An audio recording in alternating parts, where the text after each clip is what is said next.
Matter start होगा 5 second बाद। उपाध्यक्ष महोदय, अपने भाषण में उन्होंने कहा कि मैंने आज तक ऐसी गरीबी के दर्शन नहीं किए जैसा कि मैं ये देख रहा हूँ।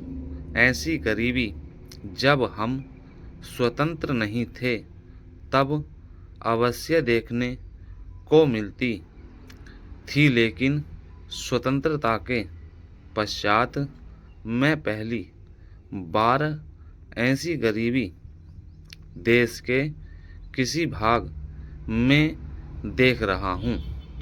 देश के विकास के काम को बढ़ा कर ही ऐसी गरीबी हम हटा सकते हैं। सरकारी उद्योगों की स्थिति अजीब है।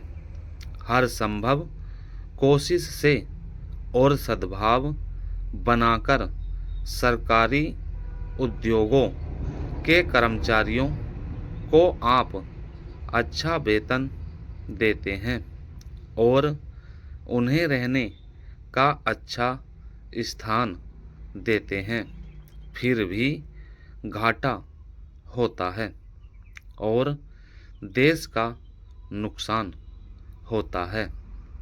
कारण क्या है?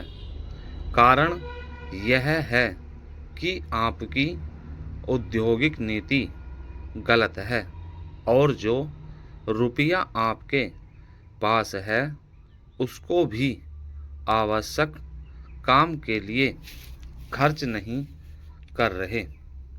आपके पास उसको भी एक तरफ बोकारो के लिए 600 करोड़ रुपया रख रहे हैं और दूसरी ओर राजस्थान नहर को पूरा करने के लिए आप कहते हैं कि हमारे पास पैसा नहीं है।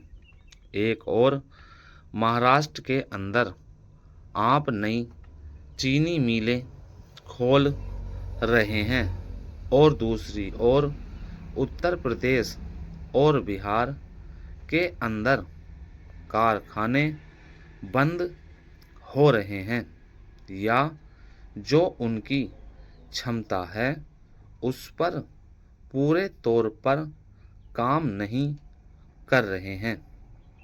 यह कोई औद्योगिक नीति नहीं है चेंज।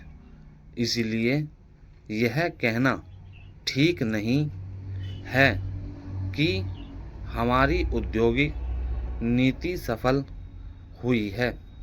मंत्री महोदय कहते हैं कि वे सिंचाई के लिए एक सिंचाई आयोग बनाएंगे।